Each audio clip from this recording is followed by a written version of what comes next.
Radio y TV UNAM presentan un programa del Instituto Federal Electoral.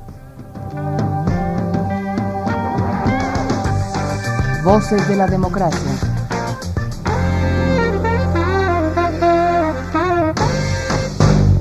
Tanto en México como América Latina debe de haber una mayor inclusión social, mayor información de los jóvenes y por supuesto un mayor punto de vista crítico. Ha habido alternancia política en algunos países en cuestión de elección a partidos políticos. Sobre la desigualdad, sobre la pobreza. Y mientras no se combatan esos temas, no se puede hablar de una democracia. Que se haga real, que no solo se quede como en un tanto de palabras, sino que se hagan realidad en acciones.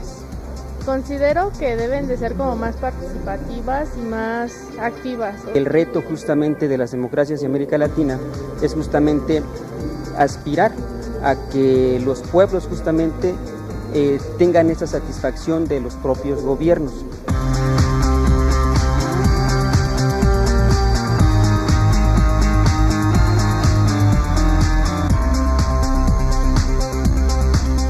Hola, ¿cómo están? Bienvenidos, soy María Elena Cantú, es un placer acompañarles en Voces de la Democracia. Le doy la bienvenida a Deyanira Galindo Rodríguez, responsable del Centro Internacional de Capacitación e Investigación Electoral del IFE. Deyanira, gracias por estar aquí. Gracias a ti, María Elena. Víctor Alarcón Holguín, presidente de la Sociedad Mexicana de Estudios Electorales, SOME. Gracias, Víctor.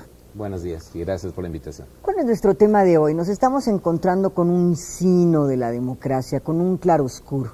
Por un lado, en los últimos años, ya más de 30, hemos avanzado notablemente en América Latina, en el mundo mismo, pero hablemos de la región en términos democráticos.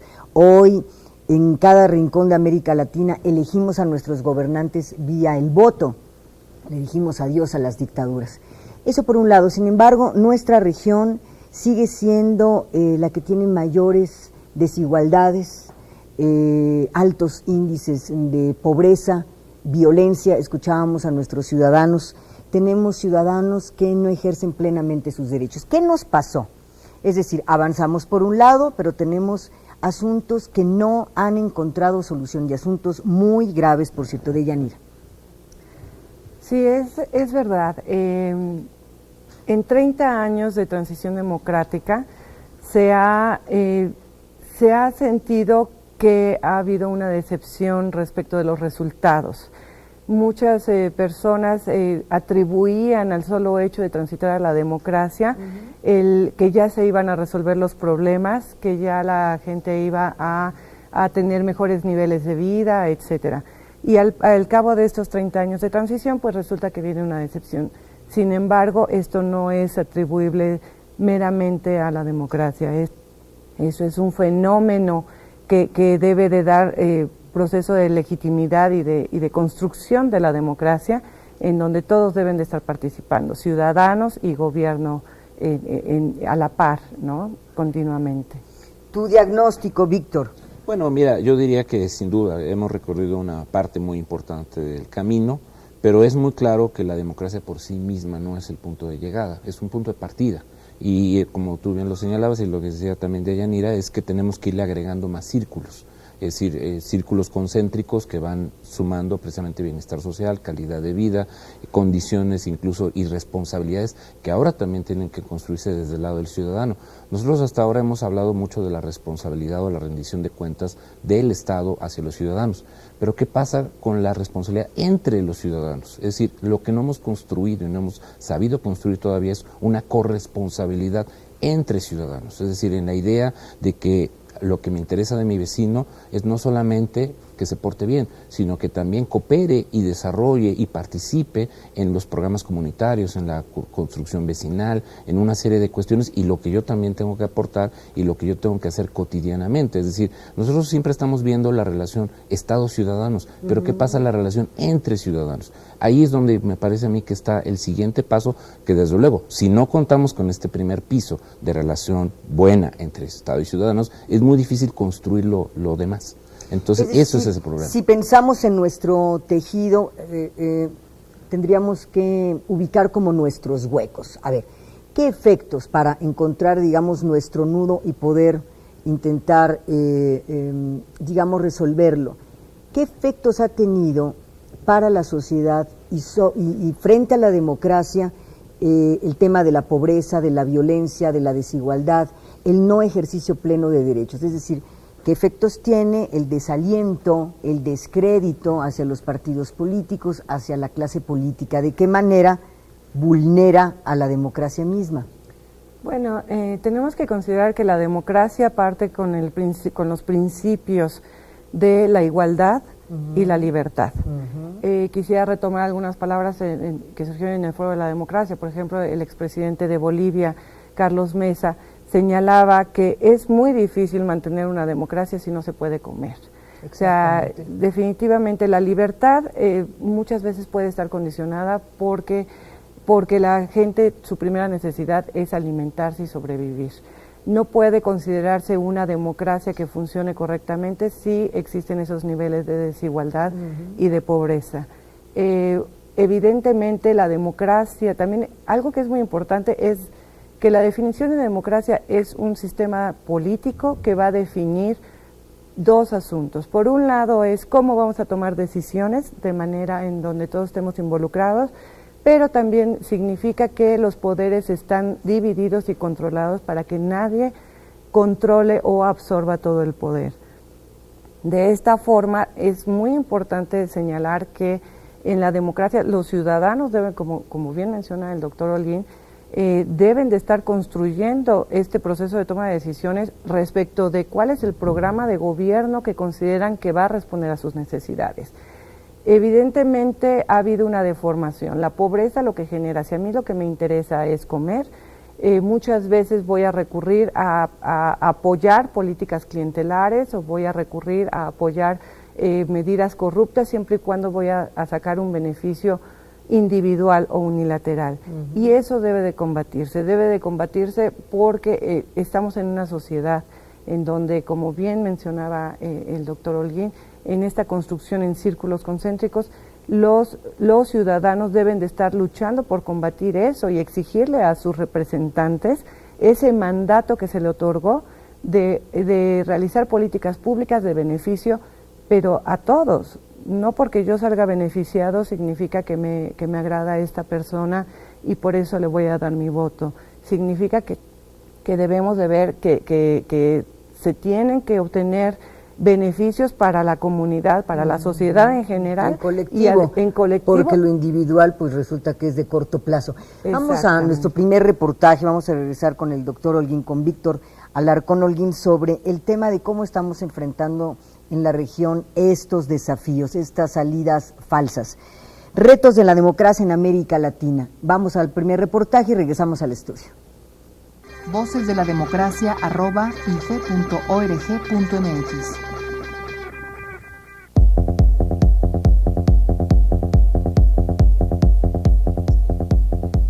La vida política de América Latina desde su independencia ha sido una historia complicada, llena de claros y oscuros.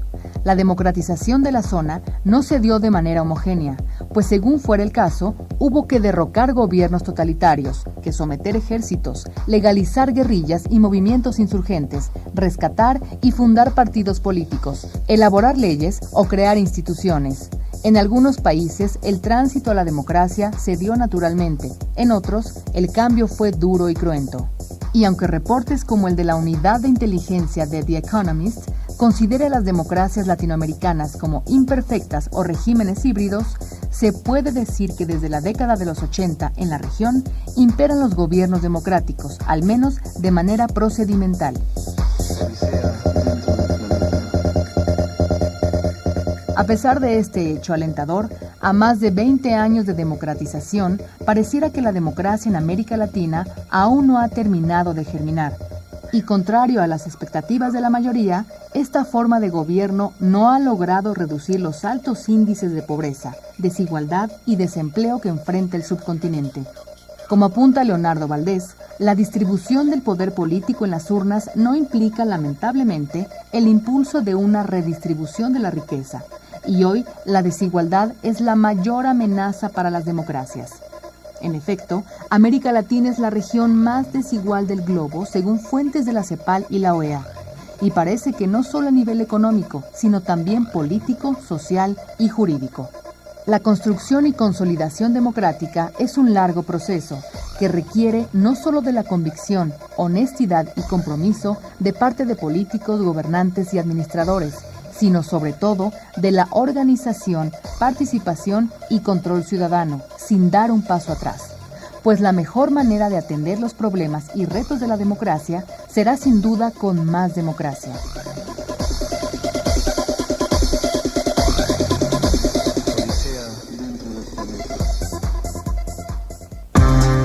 Voces de la Democracia @ife.org.mx.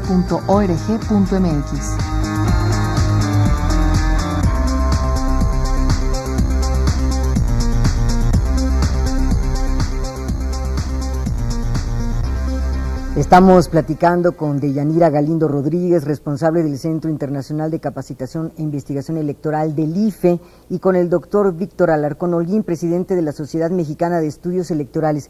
Víctor, ¿qué fue lo que falló? Efectivamente, la teoría decía, en tanto salga el uno que toma una decisión, y le entramos todos con el sistema democrático, de manera natural, inexorable, decían algunos, vamos a encontrar derechos, libertades, igualdad. Pues la verdad es que esto no ha ocurrido y estamos encontrando algunas salidas que algunos consideran falsas e incluso riesgosas. ¿Cuáles son estas salidas y cuáles son los efectos para la democracia misma? Una ciudadanía débil, desalentada, que tiene muy poca confianza, que no cree en sus instituciones, que no cree en sus partidos políticos. Que sin duda creo que el problema es que estos mismos actores que están responsabilizados por esta inducción no han hecho su trabajo. Y eso hay que decirlo con toda claridad. Es decir, ¿en qué sentido? En el cambio de valores y en la construcción de una cultura, es decir, la modificación de patrones culturales. Si una sociedad prevalece con estereotipos de género, si una sociedad prevalece con estereotipos de desconfianza hacia los jóvenes, si una sociedad prevalece con estereotipos de discriminación hacia los indígenas, es decir, entonces es muy difícil construir los otros pisos para hablar de una ciudadanía. Es decir, cuando tenemos esos déficits de legitimidad valorativa frente a nosotros mismos, es muy difícil poder hablar de democracia.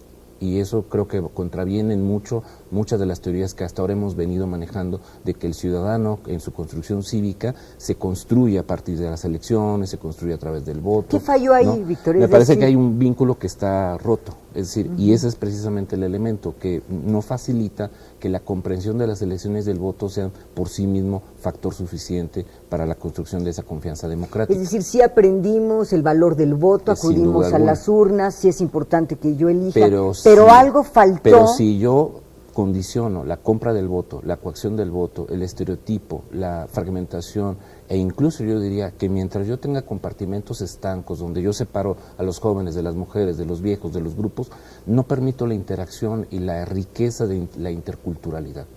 Y eso sí va... Eso no es culpa de la democracia, es lo que me quieres decir. Exactamente, pero sí es un problema de que no hemos sabido construir las habilidades y las capacidades sociales de convivencia para poder pasar entonces sí a una construcción de un conocimiento político, es decir, de la importancia que tiene la política como mecanismo, como instrumento activador de la propia convivencia social. Es decir, hemos puesto por delante la política antes que a la propia sociedad.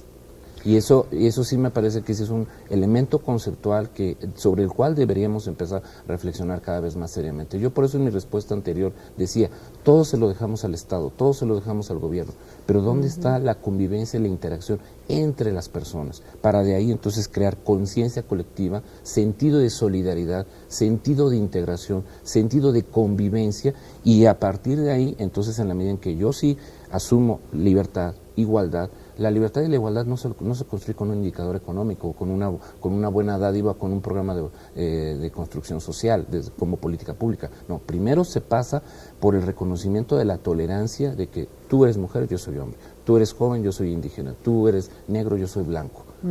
¿Y eso tiene que ver algo? No, no tiene que ver. La construcción de una democracia en el sentido de igualdad y libertad es que nos debe permitir entonces subsanadas estas deficiencias o incluso los diferendos del fundamentalismo religioso o el populismo desde el punto de vista de que todo se lo debemos al tlatoani, al líder carismático, al líder narco, todo esto, entonces en la medida en que lo podamos desmontar estos estereotipos de soluciones rápidas, de balas mágicas que lamentablemente también están asociadas con la democracia, con una democracia de baja calidad o con una democracia que pretende también o a la cual se le pretende aducir que es la llave para entrar a todas las puertas, me parece a mí que también descarguémosle un poco a la democracia ciertas responsabilidades y empecemos a hablar de las personas también, que son las que construyen esa democracia. La democracia, por eso digo, no es un punto de llegada, es un medio y un punto de partida para entonces fomentar la capacidad e interacción social entre nosotros. Sí, es decir, no dimos el salto tampoco como sociedad cuando arribó la democracia. Ahora bien, es importante subrayar que no solamente a los mexicanos nos está ocurriendo esto. Es decir, el desánimo, el descrédito, etcétera, el no participo porque no creo en nadie, todos son unos ladrones, mejor me voy con el que me ofrezca la salida más rápida a mis problemas, es un fenómeno regional, es decir, ¿por qué nos ocurrió a todos? ¿Qué nos está diciendo que no sea México en exclusiva el que esté padeciendo esto? Mire, en realidad, no, efectivamente, no nada más pasa en México, pasa en América Latina e incluso la inconformidad ha venido, si analizamos la transición de Europa del Este, si analizamos los procesos democráticos en África. Es consecuencia de la globalización, como un gran concepto paradigmático que reconstruye nuestras formas esenciales de vida. Ahora, tenemos que reconocer también que, bueno, como bien dice el doctor Holguín, no hay una fórmula mágica y la democracia no es la única que es la responsable directa de ese tipo de consecuencias. Una cosa es la legitimidad que tiene la democracia como sistema político y como proceso, como selección de sus representantes, pero también otra cosa es la legitimidad en la ejecución y eficacia, en los resultados que brindan esos representantes. Entonces no podemos señalar que es culpa de la democracia el mal resultado del gobierno, de administración o de gestión de algún representante público. Los actores políticos y representantes también han fallado en esto. O sea, no es un problema de la democracia, sino de los demócratas o de la carencia de demócratas. De la carencia de demócratas. De las personas que se dicen demócratas y que en realidad también llegan ahí para servirse a sí mismos. Y que también, efectivamente, y que también es, como bien dice, la ciudadanía tiene su parte de trabajo, o sea, la democracia es lo que señala a través de un procedimiento electoral, que es un instrumento solamente sobre cómo vamos a seleccionar a los representantes, señala que la ciudadanía tiene que estar involucrada, tiene que conocer los programas de gobierno, tiene que estar al pendiente de sus representantes. Lo que hace es que la ciudadanía le está otorgando su mandato a ese representante y hay una apatía por parte de los ciudadanos para involucrarse. Yo me atrevería a señalar que cuántos ciudadanos conocen quién es su diputado, cuántos ciudadanos, que es el, digamos, el representante público más directo con el que uno tendría relación, puesto que representa al distrito en el que uno vive. Sí, estamos en un círculo vicioso, no le entro a la política porque es una porquería. Exactamente. Y como no le entro porque es una porquería, pues entonces no hay control tampoco sobre estos que ejercen el poder. Hay crítica a los funcionarios sin realmente vigilar cuál ha sido su gestión. No nada más es si conocemos a nuestros representantes, sino también sabemos cómo ha votado, sabemos si ha presentado iniciativas, sabemos si nuestro diputado ha estado haciendo su trabajo o si se está aliando con partidos o ha respetado el mandato que yo le otorgué, o sea, esa plataforma política por la cual yo voté, ¿la está llevando a cabo o ha cambiado? ¿Y por qué ha cambiado su toma de decisiones? ¿No? Es decir, tenemos contrapesos entre los poderes, ahí está el judicial, el ejecutivo y el legislativo, ¿no necesitaríamos también un otro tipo de poder, Víctor, antes de irnos al cuarto foro de la democracia latinoamericana? Sin duda serían las agrupaciones intermedias y por ello también ahí sí se le puede acotar una buena parte de responsabilidad a los partidos políticos en esta construcción de la cultura política, en la construcción precisamente de estos valores que precisamente, o sea, los partidos políticos, hay que decirlo, no solamente en México, sino en muchas partes del mundo, han dejado de cumplir con una de sus funciones tradicionales, que era la de ser escuelas de ciudadanía, escuelas de preparación de cuadros, escuelas de preparación y de, digamos, reformulación de las propias políticas públicas. Es decir, los partidos políticos hoy son meras cajas de resonancia de líderes carismáticos, de líderes populistas, de actores. Y registradoras de entrada de dinero también, ¿no? Y entonces ha también generado un modelo que en buena medida también es algo que hoy en buena medida en muchas partes del mundo tenemos que comenzar a revisar, el costo mismo de la democracia en función de los impactos y de la evaluación con base a resultados, es decir, introducir paradigmas de observatorios ciudadanos, observatorios donde nosotros mismos desde la academia, como nosotros lo hacemos de la Universidad Autónoma Metropolitana, la UNAM, el CIDE, por ejemplo en el caso de México, que estamos construyendo esos observatorios ciudadanos, o por ejemplo la asociación que yo presido, la Sociedad Mexicana de Estudios Electorales, que estamos precisamente en esta inducción, en esta necesidad de hacernos presentes, de hacernos visibles, tocar la puerta y eso sí, abrir la sensibilidad de los propios actores políticos, y aquí sí yo quiero decir abiertamente una crítica al Pacto por México, que no nos han dado las oportunidades ni las condiciones para poder acompañar un proceso de reforma política, siguen siendo sino solo que son ellos. Exactamente los de siempre. Ahora, quiero platicarles que con estas preguntas y también planteando respuestas inició el cuarto foro de la democracia latinoamericana. Vamos con nuestro reportaje sobre los temas, quiénes asistieron, qué preguntas se plantearon para que podamos revisar juntos las salidas. vocesdelademocracia@ife.org.mx.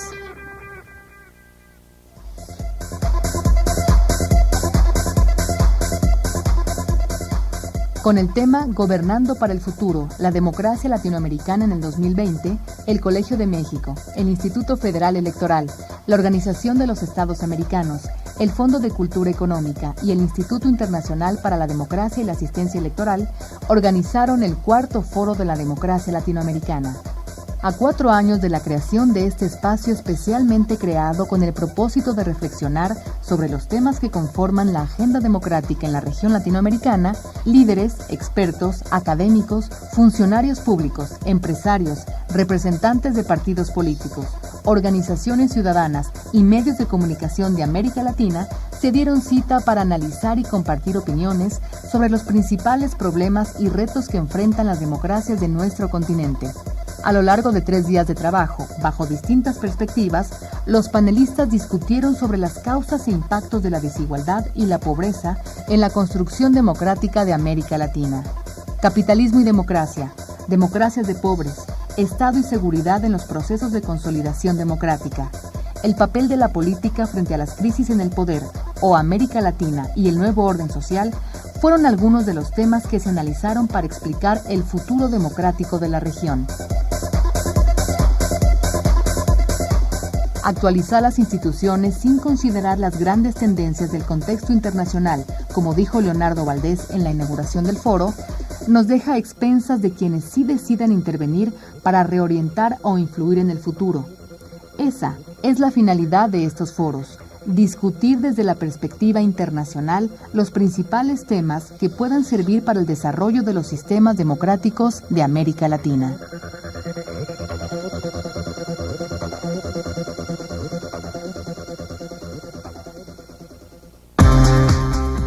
vocesdelademocracia@ife.org.mx.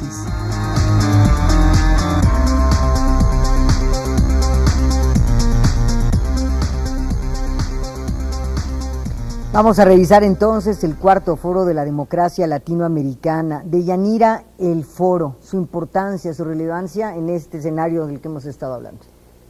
Esta es la cuarta edición del foro, obviamente ha habido 3 anteriores. Creo que esta cuarta edición ya es un reflejo de la importancia que ha adquirido. Como su nombre lo señala, es un foro abierto en donde deben de participar no nada más académicos, sino funcionarios públicos, personas de instituciones internacionales y organismos internacionales, para analizar el tema de la democracia. ¿Por qué? Porque todos los actores tenemos que confluir en este tema de la democracia. Y desde una perspectiva no nada más mexicana, sino que también abrirlo a un foro internacional. Como han podido observar entre los diferentes participantes, tampoco es que participen nada más académicos o funcionarios de México ni de América Latina. También contamos con la presencia de por ejemplo, el excomisionado del electoral de la India, Navin Chawla, o también hemos contado con académicos de España como Flavia Freudenberg, que viene de la Universidad de Salamanca. Todo esto porque desde los diferentes perspectivas e intercambio de experiencias buenas y malas, es importante ver cuáles son los problemas que está enfrentando la democracia, comentar qué se están realizando para a partir de ahí hacer un análisis hacia dónde debemos dirigirnos. Como todo proyecto, debemos de tener una meta fija hacia el futuro para saber hacia dónde conducirnos, para poder saber qué necesitamos, qué elementos requerimos para alcanzar los objetivos diseñados. En este sentido, esta cuarta edición cada vez ha ido aumentando en su capacidad de convocatoria, tanto para los expositores como la audiencia. Hemos estado muy atentos a escuchar las inquietudes incluso de los asistentes, los estudiantes, muchos de ellos estudiantes, pero también contamos con la asistencia ya de muchos académicos y estudiosos del tema electoral y de temas de la democracia electoral, que hemos ido ampliando los espacios para la participación. Como la UNAM ha sido también casa del Foro de la Democracia, el segundo Foro de la Democracia se realizó en San Ildefonso, y pues bueno, en virtud de esta demanda de interés, tanto de la parte académica estudiantil como de la parte de aquellos que están trabajando directamente en el campo, dando por ejemplo apoyo a otros países para dar asistencia electoral, pues es que se han realizado estos foros en donde no nada más se analiza desde una perspectiva teórica, sino también la parte práctica. La experiencia con que nos hemos enfrentado. Víctor, ¿cuál es tu opinión? Tú eres un estudioso del tema, sobre la importancia que tienen estos foros para el ciudadano de a pie, para que realmente tenga un impacto en la calidad de las distintas democracias de la región. Yo creo que en este tipo de etapas, como bien explicaba Deyanira, estamos en un contexto de acercamientos y desde luego eso permite homologar, identificar núcleos problemáticos. Ahora, desde luego, lo que sí me parece interesante e importante, quizá en la expectativa de que este foro, como en muchas otras iniciativas, pueda seguir evolucionando, lo que tiene que empezar es a traducirse en políticas. Es decir, empezar a no solamente hacer declaraciones públicas, que son muy importantes para poder sintetizar, te digo, este diagnóstico, sino ya cómo generar conectividad con la gente desde el punto de vista de estrategias concretas, programas conjuntos, mecanismos sobre los cuales este mismo foro se convierte en un espacio también de evaluación de la propia calidad de la democracia en América Latina. Es decir, tiene que pegar un salto cualitativo y en donde sí me parece que sí, el espacio de difusión, que no solamente sería con publicaciones, sino, insisto, con una interlocución muy clara y muy precisa con los gobiernos de la región, para poder entonces sí sistematizar acciones conjuntas. De lo contrario, entonces desde luego, o sea, es un espacio muy importante, como puede ser el Foro de Davos o muchos otros, muy enriquecedor, pero sí hay que reconocer que sería un foro que solamente nos serviría a los académicos, a los hacedores, como un punto de referencia, pero sí me parece muy interesante y creo que ese va a ser el reto para los próximos años. Yo creo que un reto muy apasionante y muy de desafío incluso para nosotros mismos, el que podamos hacer aterrizar esto en políticas públicas. ¿Has encontrado en el foro, por supuesto también quiero tu opinión, Deyanira, alguna estrategia que te parezca urgente, de estas inmediatas, que es que no siga creciendo el mal, vamos a redistribuir los dineros? ¿Hay alguna forma que estemos encontrando para ser menos dependientes de lo que ocurre en el mundo, por ejemplo, en materia económica, que nos golpea a todos? Yo creo que lo más importante es recuperar la imagen y la dignificación de la política. Para empezar. O sea, me parece a mí que, desde luego, un detonador efectivamente es tener autoridades que sean lo suficientemente capaces de respetar, y como se ha utilizado ahí sí, como un gran paradigma de orden internacional, el concepto de integridad electoral. Es decir, la integridad electoral, la legitimidad te parece muy importante y la legitimidad que efectivamente tiene que recuperar la confianza del ciudadano, la confianza en las propias autoridades y evidentemente hacer esta reconexión de la que hemos estado hablando para entonces sí poder generar una secuencia de pasos. Es decir, porque el problema es que los temas se presentan simultáneos, sin un orden, sin una secuencia, y por lo tanto es muy difícil que desde la expectativa del paraguayo o de la expectativa del ecuatoriano o la expectativa del mexicano, pues van con lo urgente y que va por encima de lo importante y de lo deseable. Entonces tenemos que empezar a generar estas secuencias, y foros de esta condición permitirían empezar a reflexionar en la definición de grupos de trabajo, de sobre lo urgente, y ir secuenciando y finalmente llegando a propuestas muy concretas que se puedan presentar en estos foros regionales, en la OEA, en la ONU, en los propios organismos que de alguna manera también ya tenemos en materia electoral o en materia de partidos. Es decir, de tal manera que los impactos puedan precisamente empezar a cruzarse y volver a encontrar puntos de contacto que hasta ahora no están. Yo hice esta reforma y tuve tales efectos. Bueno, entonces la experiencia uruguaya me dice que quizás esto sí o aquello no. Impactar en cuestiones mucho más regionales, es decir, en la cuestión andina, en la cuestión caribeña, es decir, también generar microforos de democracia en los contextos regionales. Porque somos parecidos y a la vez distintos. Así es. Vamos a escuchar a Flavia Freidenberg sobre su opinión sobre el foro, sobre las estrategias, sobre las salidas. Ella es directora del Instituto de Iberoamérica de la Universidad de Salamanca. Voces de la Democracia @ife.org.mx. Si tomamos a la democracia como un aprendizaje, como un conjunto de valores y un conjunto de empoderamientos y de maneras de ejercer la política, para mucha gente la democracia es algo que es nuevo. Por tanto, el primer éxito de la democracia es tener democracia. Y eso significa superar ciertos embates que la democracia ha tenido en la región. Por ejemplo, actores con capacidad de veto desde el sector militar o desde el sector social o de empresarios que no estaban muy comprometidos con la democracia, ciudadanos que no son demócratas, que tienen comportamientos más de tipo intolerante, autoritarios, organizaciones que tienen comportamientos que tienen que ver más con sus propios intereses que los intereses del común y del bienestar general. Por tanto, tener hoy democracia en América Latina es todo un avance como tal, pero hay retos y hay desafíos. El hecho de que muchas personas lleguen elegidas democráticamente a las instituciones y que luego no gobiernen democráticamente es un gran reto. No hay que ser gran erudito para saber que no todos estamos teniendo los mismos derechos ni los mismos privilegios, aunque las constituciones hoy sean más progresistas y más abiertas que los que eran antes. Porque lo que está pasando es que hemos ganado muchísimo en términos de reconocimiento de derechos, pero no todos los ciudadanos pueden hacer cumplir esos derechos. No todos los ciudadanos viven de la misma manera la democracia en todo el territorio, en cada país de América Latina. En términos académicos eso se llama que hay enclaves autoritarios o democracias de distintos ritmos o de autoritarismos subnacionales. Voces de la Democracia @ife.org.mx.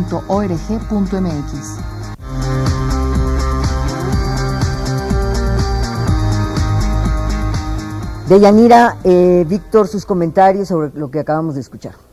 Claro, es muy importante. Quisiera retomar algunas frases de Flavia Freidenberg. 30 años de democracia. En realidad, si nos ponemos a pensar, son democracias muy jóvenes. Sí. 30 años en los tiempos de vida de un país, de un estado, son realmente cortos. Y evidentemente los procesos democráticos tienen que tener un proceso gradual, porque no todo el cambio puede darse instantáneo y por decreto, ¿verdad? Es un proceso. Incluso Flavia Freidenberg, entre su exposición, decía que también deben de renovarse los cuadros, gente más jóvenes, políticos jóvenes, para eliminar una pirámide que está muy firme. Si bien no necesariamente juventud significa un cambio hacia lo mejor, sin embargo sí es importante la democracia. Lo que significa es que estos cuadros vayan ascendiendo en diferentes niveles, ¿no?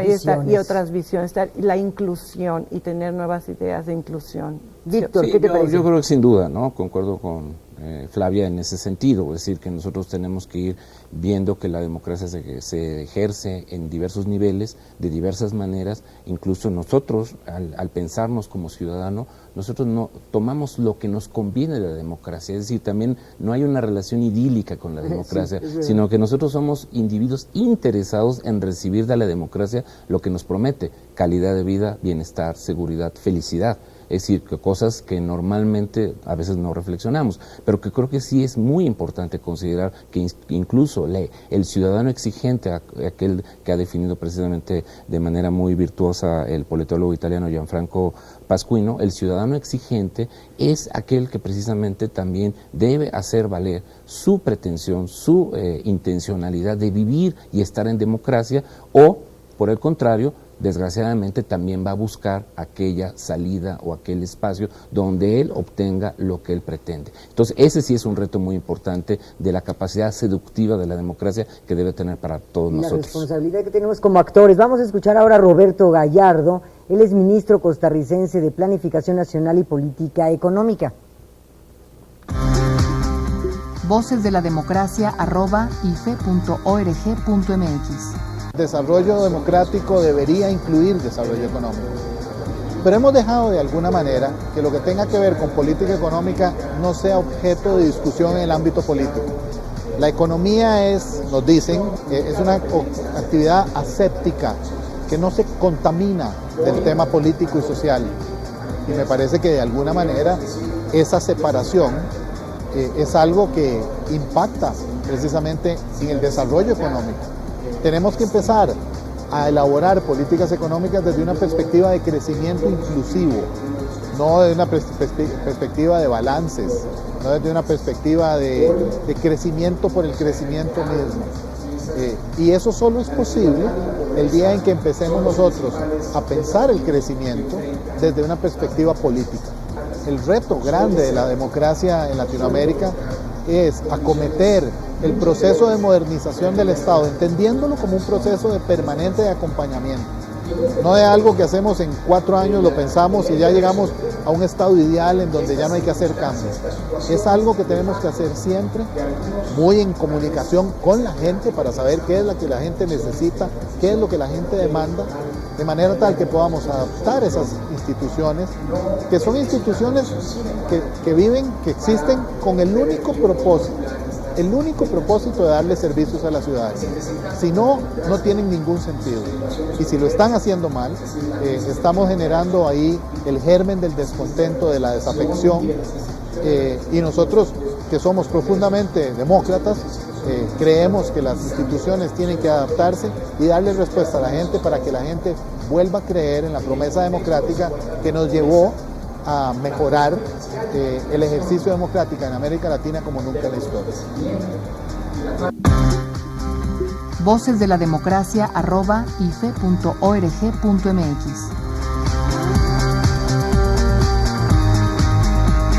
Roberto Gallardo nos pone 3 temas que dice deben estar más vinculados: lo económico, lo político, lo social. No sirve de nada a la gente decir, miren, en lo macro vamos a todo dar, pero estamos hundidos. Víctor. Sin duda, yo creo que esta interacción debe estar mucho más clara y sobre todo eso implica una preparación de políticos diferentes. Es decir, con una perspectiva multisectorial, multifactorial y multidimensional. Es decir, en ese sentido, la compartimentación, digamos, del saber, pero sobre todo del ejercicio de la política, creo que también ha dado malos resultados. Yo creo que ahí hay un primer reto, me parece que el enfoque que pone el ministro Gallardo, me parece que ahí hay la necesidad de una reinvención también del paradigma. Desde cuando los años 90, la famosa reinvención del gobierno, que fue el paradigma nueva administración de Clinton en los Estados Unidos, se hablaba de eso, de la devolución de las capacidades gubernativas a la gente, por una parte, pero al mismo tiempo también precisar con mucha mayor fuerza lo que debe y debe hacer bien el gobierno, porque de esa manera, teniendo muy claro los roles que te corresponden a ti y a mí en este proceso de gobierno, porque es un gobierno conjunto, es un gobierno de la gente, para la gente, por la gente, que es el concepto democrático. Claro. Entonces precisamente tenemos que colocar precisamente las responsabilidades en los espacios que las cada que uno de deben de nosotros. ser sí o sí. Exactamente. El sí o sí del gobierno es, sí, voy a crecer, pero voy a desarrollarme también, que son dos cosas distintas. Así es. Aquí, bueno, a mí me gustaría, totalmente de acuerdo con el ministro Gallardo, es muy importante reconocer dos aspectos importantes. Por parte del Estado, ¿sí? El mercado, si bien se ha asociado a la democracia con el capitalismo, si bien el mercado responde actualmente a las leyes del capitalismo, sin embargo, los que han llegado al poder electos de manera democrática tienen que tomar en cuenta los principios democráticos en la toma de decisiones sobre las políticas económicas.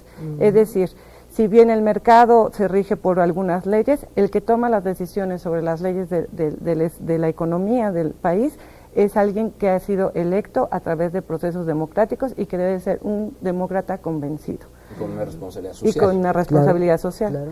Por el otro lado tenemos, por ejemplo, un círculo vicioso y que creo que está muy mal aplicado, es que los partidos políticos han recurrido al mercantilismo de la política.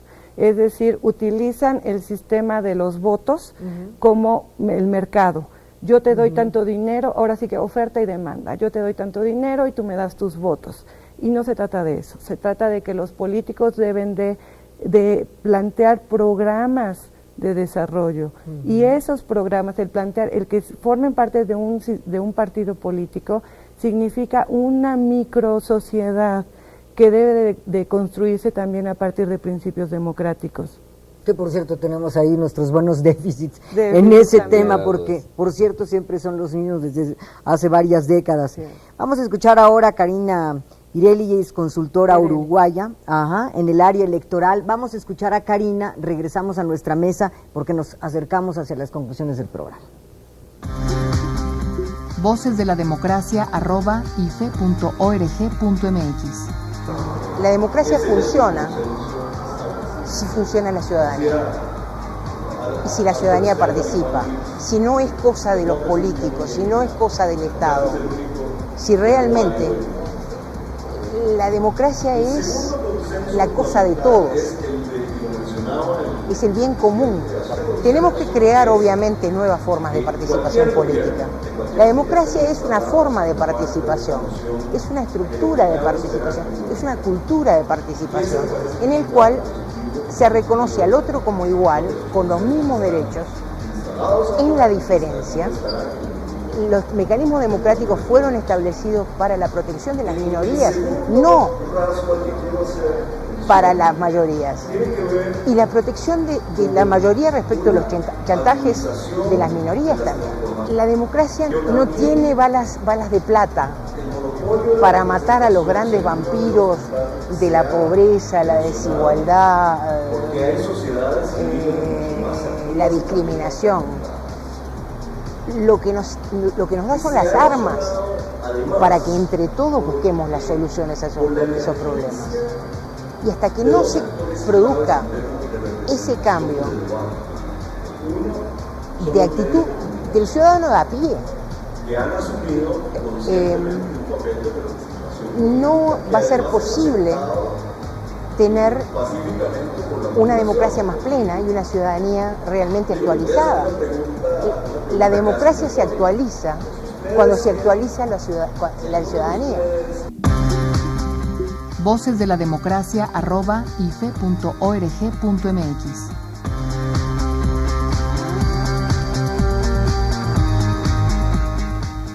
Bueno, asuntos interesantes nos dice Karina Pirelli, mayorías y minorías, finalmente la democracia es de todos y es una buena teoría. ¿Cómo aterrizamos eso en materia de derechos? Bueno, evidentemente la democracia en sí es el sistema político que mejor garantiza los derechos fundamentales del hombre e incluso su centro es la dignidad humana. Es por eso que si bien no es perfecta la democracia, es por lo que se prefiere ese como modelo de sistema político. ¿Cómo vamos a hacer que bajen los derechos? A través de la exigencia de los ciudadanos, a través de esa exigencia de rendición de cuentas, de obligar a ese Estado que pareciera omnipotente y poderoso, que nos rinda cuentas que somos nosotros los que los estamos poniendo ahí, ¿no? Que rinda cuentas, ¿cómo vamos a ejercer nuestros derechos? En la medida en que el ciudadano se empodere de sus mismos derechos, que no considere que le están haciendo un favor. Un político no le está haciendo un favor, está haciendo el trabajo del mandato que le dio el ciudadano. Entonces, en la medida en que también el ciudadano conozca sus derechos, esa es la intención del foro, plantea los temas, plantea los problemas, plantea cómo han llegado hacia diferentes soluciones otros países, plantea también visiones de cómo podríamos llegar a solucionarlo, para que el ciudadano pueda formarse una opinión fundamentada, con conocimiento, y que tenga mejor una forma más que tenga una mejor base para la toma de sus decisiones y para la exigibilidad de sus derechos. Y para eso tiene que conocerlos. Víctor, ¿qué piensas de lo que nos dice Perelli? Sin duda, yo creo que ahí la cuestión de cómo construir un sistema de equilibrios, ¿no?, entre los poderes y también entre los propios ciudadanos, me parece a mí que esa es una base muy importante para la convivencia. ¿Y por qué? Porque, digamos, hoy también en América Latina tenemos problemas de convivencia. Hoy tenemos los disturbios en Brasil desde el año pasado, hoy también hemos tenido y tenemos lamentablemente aquí en el propio México también una irrupción de una insatisfacción de movimientos políticos que están precisamente también manifestándose en las últimas semanas y en ese sentido, si recorremos de alguna manera América Latina, desde luego hay una agenda expresa de insatisfacción que incluso ha provocado que en algunos casos haya caído un gobierno en Honduras, que haya caído un gobierno en Paraguay y que también esas son también falsas salidas de lo que hemos estado platicando. Que sentaran a un exgobernante en Guatemala, entre las cosas, digamos, positivas. Entre los claroscuros que tenemos y que precisamente eso también marca un derrotero muy importante de lo que debemos entender también como democracia. La democracia también nos puede ofrecer falsas versiones demagógicas, que es su alteración, su distorsión, precisamente la manipulación de la democracia por los medios de comunicación, por los poderes fácticos, ya también lo mencionaba Flavia Freydenberg en su intervención, que escuchamos hace un momento, y entonces en ese sentido también tenemos que estar muy atentos a que lo conquistado en la democracia no se subsuma o no se subordine a lo urgente, a lo importante, como también lo hemos estado hablando, de que necesitamos primero darle pan a los pobres para después luego ofrecerles la democracia, como también mencionaba Deyanira en la intervención del expresidente boliviano Carlos Mesa. Es decir, creo que ahí sí, históricamente, incluso estadísticamente, hay estudios que nos muestran que las democracias no siempre son estadísticamente superiores a las dictaduras en términos de resultados, y eso el resultado de las democracias, que es un texto magnífico de José María Maravall, que si ustedes alguna vez lo buscan. Pero lo que dice Maravall es que hay una cuestión que sí hace insuperable a la democracia con respecto a las dictaduras, que es la satisfacción desde el punto de vista del ejercicio de la memoria, los derechos, las libertades y las igualdades, que en un momento dado eso sí hace factible que la democracia sea un espacio para la reconciliación, para un espacio y el otro no, porque la dictadura fomenta la diferencia, fomenta la polarización, genera el conflicto o profundiza el conflicto que supuestamente en un primer momento mediante un golpe trata de restaurar o prometer la idea del orden. Y eso es lo que decidimos a través del voto. Esa es la ventaja comparativa a la larga, en el largo plazo, que si bien las dictaduras ofrecen resultados cortos, como fue el caso chileno en los 80s, en los 90s, con el neoliberalismo, hoy podemos decir que a la larga una democracia estable, duradera, con posibilidades de ir arraigándose en el contexto de la gente, con las enseñanzas y con ejemplos y con actores responsables que la promuevan y la fomenten, es ahí donde es la ventaja de largo plazo que tiene la democracia. Sí, además en una dictadura no tendríamos ni programas como esos, porque todos tendríamos que pensar igual, si no estaríamos tras las rejas o muertos. Vamos con Eduardo Núñez, director del Instituto Nacional Demócrata en Guatemala. ¿Qué nos dice? Regresamos a nuestras conclusiones. Voces de la Democracia @ife.org.mx. Nosotros en América Latina hemos tenido, digamos, tal vez 3 grandes brechas o defectos en el modelo democrático. El primero es que hemos puesto un fuerte énfasis en la construcción de normas e instituciones, algo profundamente necesario, pero no hemos puesto igual esfuerzo en la construcción de cultura democrática. Entonces tenemos personas que reconocen las reglas, que aceptan las reglas, que juegan conforme a las reglas, pero cuyos comportamientos políticos y sus prácticas sociales siguen siendo autoritarios o carecen de los elementos básicos de respeto a la legalidad. Una segunda, digamos, defecto o vacío en el modelo democrático es que América Latina ha querido construir democracia sin Estado. Mientras la transición política democrática ampliaba los derechos civiles y políticos a niveles incomparables con la historia propia de América Latina, en simultáneo nosotros contraíamos las capacidades institucionales y financieras de los estados. Entonces le dábamos más derechos a la gente con menos instituciones que tuvieran capacidad de atender los derechos que le estábamos garantizando a la gente.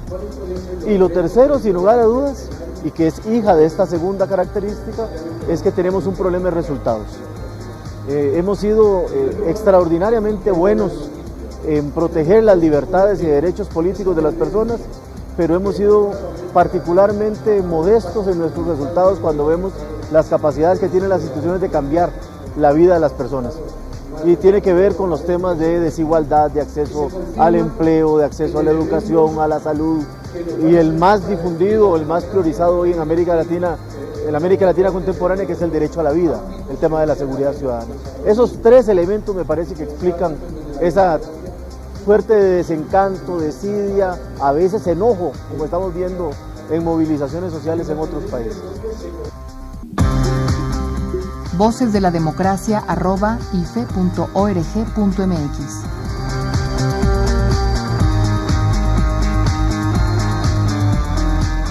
¿Con qué te quedas sobre las declaraciones, las reflexiones finales de Núñez? Bueno, efectivamente, en una democracia los ciudadanos tienen la capacidad de exigir y de demandar al Estado. Sin embargo, tampoco la sociedad debe de estar a expensas de que el Estado les debe de solucionar todo. También existe un déficit de los estudiantes de su compromiso por estudiar, también existe un déficit de la ciudadanía de exigir de esa vinculación y de revisión y de exigencia del mandato que le ha otorgado a los representantes. Yo me quedo con que estos foros deben de continuar para que se siga debatiendo. Sí tiene un impacto en políticas públicas, sí tiene un impacto en que han asistido, ejemplo, consejeros presidentes de institutos estatales electorales, en donde señalan, voy a insertar este texto para un código de ética, para llevarlo a la Constitución, para llevarlo al Instituto Estatal Electoral. Sí tiene impacto en políticas públicas, porque en la medida en que podemos tener a un funcionario público que se sienta en un foro, es una especie de rendición de cuentas, en donde no queremos que nos dé nada más un discurso, sino que está sentado con otros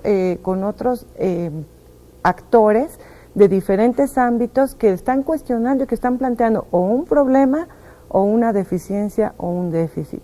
No está habiendo un script en donde alguien va y se le va a celebrar y se va a aplaudir un discurso, no, se están haciendo cuestionamientos, son foros en donde los asistentes están haciendo preguntas directas al funcionario, al académico, al de una institución internacional. Es una forma en que se están rindiendo cuentas. Sí, y en las experiencias de sus países vemos también pues las medidas que se tomaron y sus efectos. Víctor, ¿cuál es tu punto de vista sobre lo dicho por Eduardo Núñez? Y también vamos a acercarnos hacia las conclusiones del foro. No, sin duda, creo que ahí lo que tenemos como un gran reto importante, es decir, la democracia en América Latina tiene limitaciones muy serias, limitaciones que todavía tenemos que estar considerando y estudiando y viendo cómo podremos abordarlas de una manera integral e integrada, es decir, integral en el sentido de que tenemos que ver todas las dimensiones, lo económico, lo social, lo político, ¿no?, por un lado, e integrada, ¿por qué? Porque precisamente todos los actores tienen que entrar en esas mismas políticas públicas, es decir, si, como mencionamos hace un momento, si seguimos con una política de particularizaciones o de atenciones, digamos, sectorializadas, desde luego se pueden obtener impactos, pero cada vez más esos impactos lo que hacen es que la gente esté menos integrada y con una visión menos integral de sí mismos, que eso también es el otro efecto de una relación. Resuelves del todo. Entonces, digamos, tienes salidas perentorias, salidas contingentes, coyunturales, y eso es un poco lo que sí me parece que limita en buena medida la calidad de nuestras democracias, que tenemos una visión muy coyunturalista, muy acotada a las exigencias del momento, y por lo tanto también eso hace que los partidos tomen las falsas salidas, es decir, sale más fácil mercantilizar, como decía Deyanira, rápidamente la compra y la coacción del voto, que trabajar auténticamente con los ciudadanos, prepararlos, fomentarlos, alentarlos a que se incorporen a la vida Como estudioso, pública, Víctor, ¿no? entre lo urgente y lo importante, entre la mira del corto plazo, lo que tenemos que resolver ya, porque tenemos, como bien decía Núñez, una sociedad hasta enojada, y la mirada de largo plazo, ¿cuáles para ti, digamos, los pasos necesarios en estos dos miradas, la Para corta y mí, la de desde largo luego, plazo? primero, un lado, cambiar el sentido de los partidos, recolonizarlos en el mejor sentido social de la palabra, es decir, volverlos a ciudadanizar, volverlos a sensibilizar, ¿no? Es decir, apostaría, digamos, a una reingeniería de los propios partidos políticos, es decir, para recuperar su vínculo social, y desde luego, en la vuelta, los partidos políticos que se comprometan auténticamente a generar esta ciudadanización en un sentido de divulgación, de fomento, de participación, de que sean menos campañas y más cultura política y cultura cívica. Es decir, si en un país, y voy a poner el caso de México, si en un país el 2% se dedica a cuestiones de género, si el 3% se dedica a labores de investigación, ¿qué pasa con el otro 95% del presupuesto que reciben los partidos políticos en México?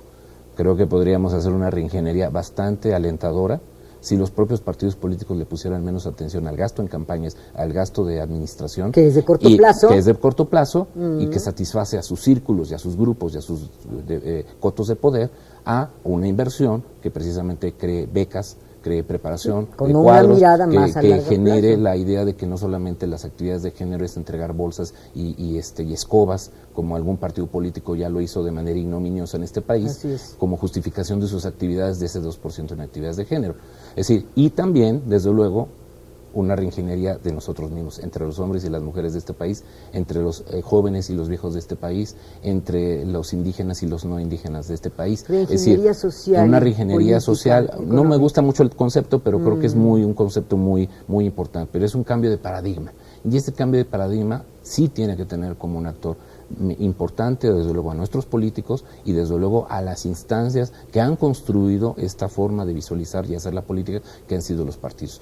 Creo que sí hay actores, por eso insisto, que si armamos la secuencia en un sentido adecuado, lo que se invierte en ciudadanía se va a ver retribuida razonable y favorablemente para aliviar el clima de violencia y el clima de exclusión que particularmente estamos viviendo en un país como México y en muchas otras partes de América Latina. Muchísimas gracias, Víctor Alarcón Holguín, presidente de la Sociedad Mexicana de Estudios Electorales. Hombre, por estar aquí, Víctor. Muchísimas gracias Por la invitación. Deyanira Galindo Rodríguez, gracias, responsable del Centro Internacional de Capacitación e Investigación Electoral del IFE. Deyanira, muchísimas gracias. Al contrario, gracias por la invitación y muy contenta de estar en la UNAM. Gracias. Y gracias a ustedes, soy María Elena Cantú, gracias por acompañarnos en Voces de la Democracia. Hasta la próxima.